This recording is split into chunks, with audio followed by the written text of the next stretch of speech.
Hi everybody, and welcome to the next episode of Life with Zach. Today I want to talk about something a little different that we haven't discussed really before, but kind of piqued my curiosity. Really recently listened to this radio show where they were talking about ballot drop boxes in the United States and how they've been used a lot more in the past several elections. It really got me thinking, what is a ballot drop box? How does one use it? How are they protected? And really, are there any instances of fraud, like some people claim, that involved ballot drop boxes? So I thought I would just take a little bit of time to explore this, and hope you enjoy. And if you have any questions or anything, be sure to leave those in the comments section.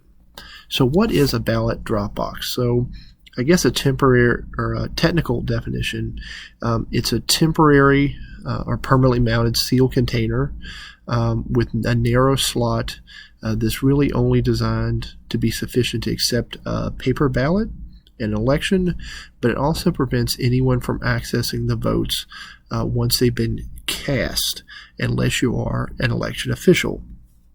Now, these ballot boxes or drop boxes have been used for quite a long time. So in the Roman Republic, after the secret ballot was introduced, voters would write on a tablet and then drop the completed ballot into basically what was called a voting urn, which was an early version of a ballot box. When Great Britain started using secret ballots, ballot boxes were used in 1872 there, and they're currently used in a lot of different places, including the United States, Ireland, Italy, Russia, where people can go and drop their ballots into boxes. Now, what happened initially when paper ballots were used primarily is these boxes would exist at the polling stations themselves. So what would happen is you would go in, and when you voted, you would fill it out and then drop the paper ballot into one of these boxes. Now, over time, electronic voting has emerged, or in voting machines. And in a lot of countries, paper ballots have not necessarily been done away with, but have been supplanted by some type of electronic voting or some type of voting machine that reads the paper ballot. So you don't have to physically drop like a hand-filled out piece of paper into a ballot box. But here in the United States, we've seen a dramatic growth in vote by mail and early voting. And with that comes a new interest in having some type of drop box at a polling place where you can drop off your ballot instead of sending it through the mail or doing something else with it to get it there. And what this does is it allows for after hours drop off, so if people working, things like that, people who may not want to interact with someone at the polling station in a way that makes it a little bit easier. It also allows for curbside drop off of people who may not be able to walk into an office or something like that. They can vote and drop off their early ballot in a really convenient way, without using postage or without having to rely on the mail, without having to physically go into the voting office or wherever you might do early voting. And it was especially popular last year with social distancing guidelines. Basically, these ballot drop-off let you make sure your ballot got to the voting office without having ever talking to anyone. Now, I looked up this company called Kingsley that produces some ballot drop boxes. It's just one that I found. They seem to have kind of a history in producing library book returns. But here are some of the features that they talk about that are interesting about ballot drop boxes. So most of them are very durable. They're made of some type of metal that's designed to be rust-free. Kingsley makes theirs out of aluminum. And what that does is it's designed to make it a very secure and durable place to deposit your ballots. and it holds up better, and it stays that way for a long time. These are designed to be ADA compliant and are easy for drive up. So, the height, is designed for people in wheelchairs or things to be able to use to drop in their ballot, or for someone coming up on the car. So a lot of places we've seen voting offices, precincts, whatever, will place these in an area that vehicles can access, and people, like I said, can just come up and drop their ballot into the ballot drop box without having to get out of their car at all. And Kingsley also sells Braille labels for these drop boxes, so even people who are blind or visually impaired can utilize Braille to determine that that is the correct place to drop off their ballot. They're, of course, painted in a variety of ways. They can be used to, be fairly simple or elaborate, so that they kind of blend in, or in themselves kind of can be a work of beauty or art to keep them from fading and scratching and all that other stuff. They're weather resistant. They have several features that are designed to keep water out of the ballot area, and they seem to be sealed up pretty well. They have things like drip rails and stuff, so you don't have to worry about your ballots getting wet or things being in there being exposed to the weather. Now, one of the most important things is, of course, how secure are these drop boxes? And I think that's one of the things a lot of people focus on. So the companies that make them put a lot of not only financial investment into theft deterrence, but also a lot of public relations, messaging, and marketing into how well they're able to keep people from accessing them who aren't supposed to. So, Kingsley talks about threat deterrence and security, how they're built to be both theft and vandal resistant. So people not only aren't able to access your ballot, but they're unable to vandalize the drop box themselves. So they have interlocking seams. They have, these giant and secure locks that are basically designed to keep anyone without a key out. Kingsley has a 3-point lock system, so I think it would take a lot to be able to get into one of those. And of course, nothing is theft proof, but the reality is these are placed in public areas that are typically government facilities. So it's not like they're in secluded areas that people aren't around. So, if you're going to try to break into one of these, the effort that it takes, someone is going to spot you in the time that it takes and what you have to do to get into it. So, yeah, you could cut into it with a rotary saw, but the chance of someone seeing you is pretty high. A couple other interesting things about the Kingsley one, they're actually designed to be fire suppressant boxes. So they're sealed so well that if a fire is started inside of the ballot drop box, they claim that it will smother the fire inside in roughly a minute to prevent the fire from spreading and destroying all of the material in there, or at least limiting some of the damage. They actually have rotatable hoods, so these can be used in different configurations depending on where you want to put them. And they're also environmentally conscious. So Kingsley says theirs are constructed of 85% recycled aluminum and are 100% recyclable when you get rid of it. So those are just some things about the Kingsley one. There's other companies out there that make these, but I just kind of wanted to go over some of the features that they promote. Now, how are ballot drop boxes used?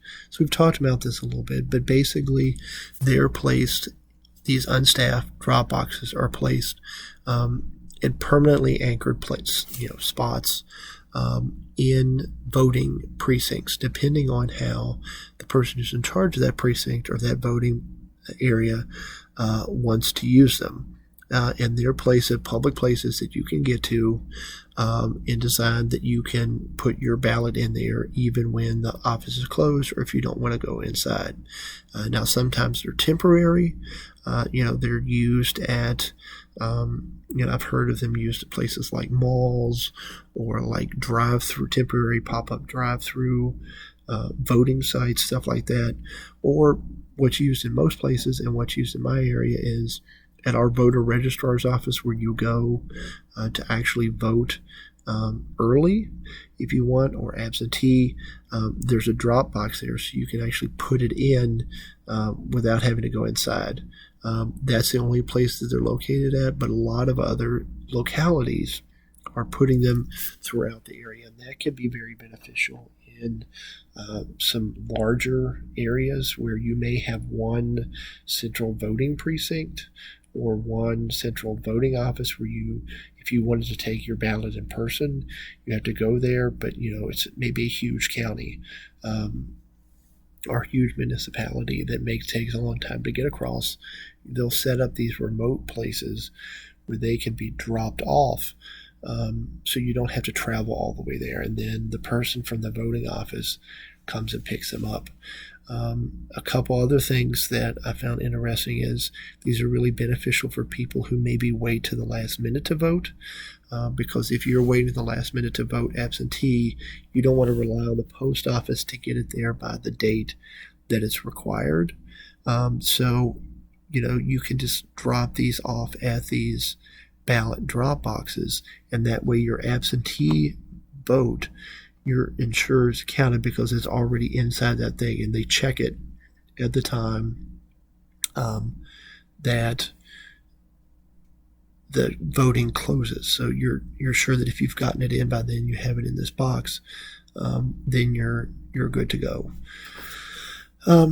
Now, again, there's some things that they do with ballot drop boxes that are really interesting. They make sure to put them in highly visible, secure locations that are well lit, that have secure cameras, because you know what?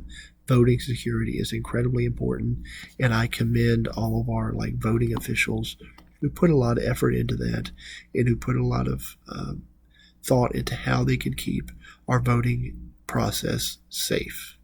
And then most of the states have a designated agent who can then go pick these up. They are the people that work with the voting registrar's office, and they're the people that go pick these up. Now, a couple things that I found out that were interesting about these voting drop boxes is that there doesn't seem to be a whole lot of fraud associated with them. Okay, so I looked into CNN to start with in terms of if they were able to identify any fraud. And there were a couple people that had claimed that the policies around these ballot drop boxes invites fraud. And the primary one of those is that people may put illegal ballots into the drop box, or they may somehow access the ballots that have already been placed in there. And the conclusion that they have is that those are baseless. Official ballot drop boxes are specifically designed and set up to securely receive ballots without any chance of tampering, theft, or other types of fraud. And I looked at Kingsley and a bunch of other companies, and it looks like these ballot drop boxes are really well made. It's probably more secure in there than it is of a lot of other places. They're permanently mounted, they're durable, it's anti-tampering, anti-theft, video surveillance or in public places. And it doesn't appear that there's any evidence that any of the boxes were used for fraud. As a law professor at University of California, Irvine, Rick Hansen says that even though there was a lot of debate over drop boxes in 2020, that he was unaware through the research that there had been any fraud using these. So it appears that nothing has really popped up that indicates there was any fraud of using these Ballot Drop Box. Now, to follow up, in addition to CNN, I took a look at several other websites, one of them being the 538 Project, which has a lot of great voting and information on it. And, it talks about, why people use drop boxes and, why they're important and whether or not they were secure.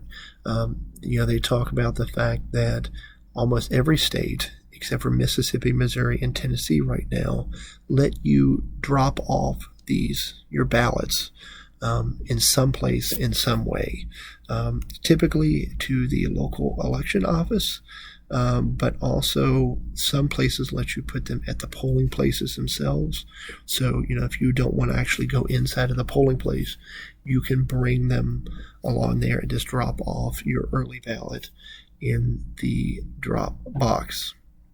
And, some of the things that have really resulted in the higher use, again, are the cutbacks with the Postal Service, because, your states require ballots to be received by a certain date. So if you leave it in the drop box, it certainly arrives in time. You're sure that it's there, and it gives you more time to fill out your ballot and more peace of mind. And, just in terms of security and things, these really are really secure, even above those postal boxes. So 538 had this cool photo of a drop box that survived a head-on collision from an SUV and remained secure. All right, so a couple things that have happened.